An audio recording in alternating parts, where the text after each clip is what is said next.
Many food banks, both of yours prominent among them, have taken strong stands moving from talking just about hunger to highlighting that poverty is the cause of hunger, just as you had both mentioned.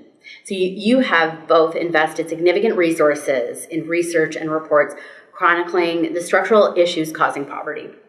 So although the public still doesn't have a strong understanding of the role of food banks and our current social policies continue to perpetuate poverty, we are seeing food banks increasingly agitating toward policy change. So Charles, where are Food Banks Canada and the Daily Bread currently calling for change at the policy level?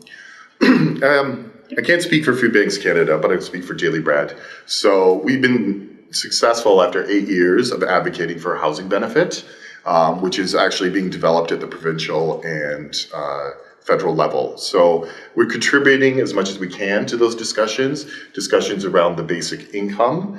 And we're excited that the province is actually taking on a basic income pilot, supporting women who are escaping abuse to test to see if it does actually have an impact on food insecurity.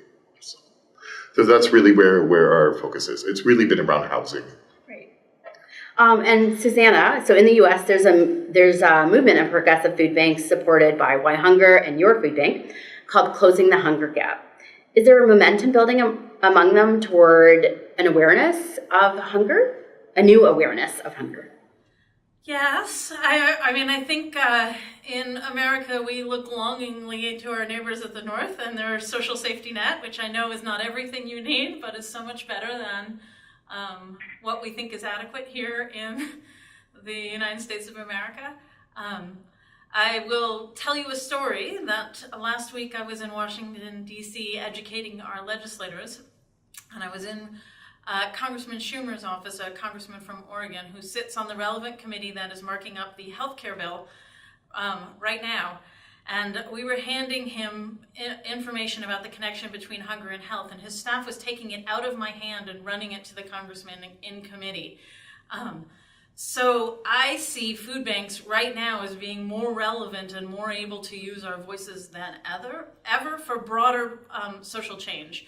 Working on healthcare and the connection between health and hunger is the current issue of the moment. But food banks all over the country are stretching our wings and figuring out how we can work on that decades-long process of putting ourselves out of business.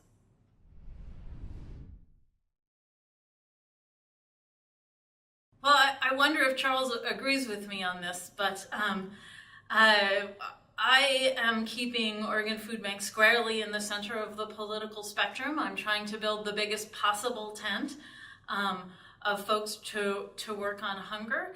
And that means that there are some things that I cannot advocate on or some positions that I cannot take in order to maintain that big tent. So I really appreciate having here in Oregon the Partners for Hunger Free Oregon, an advocacy group that can take positions to the left of us and speak out more strongly.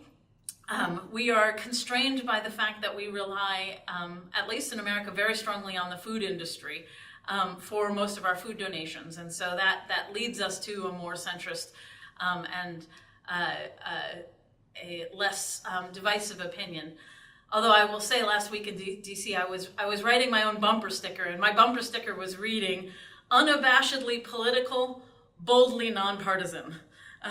So we're aiming to be bold and centrist at the same time, and that does mean making some choices.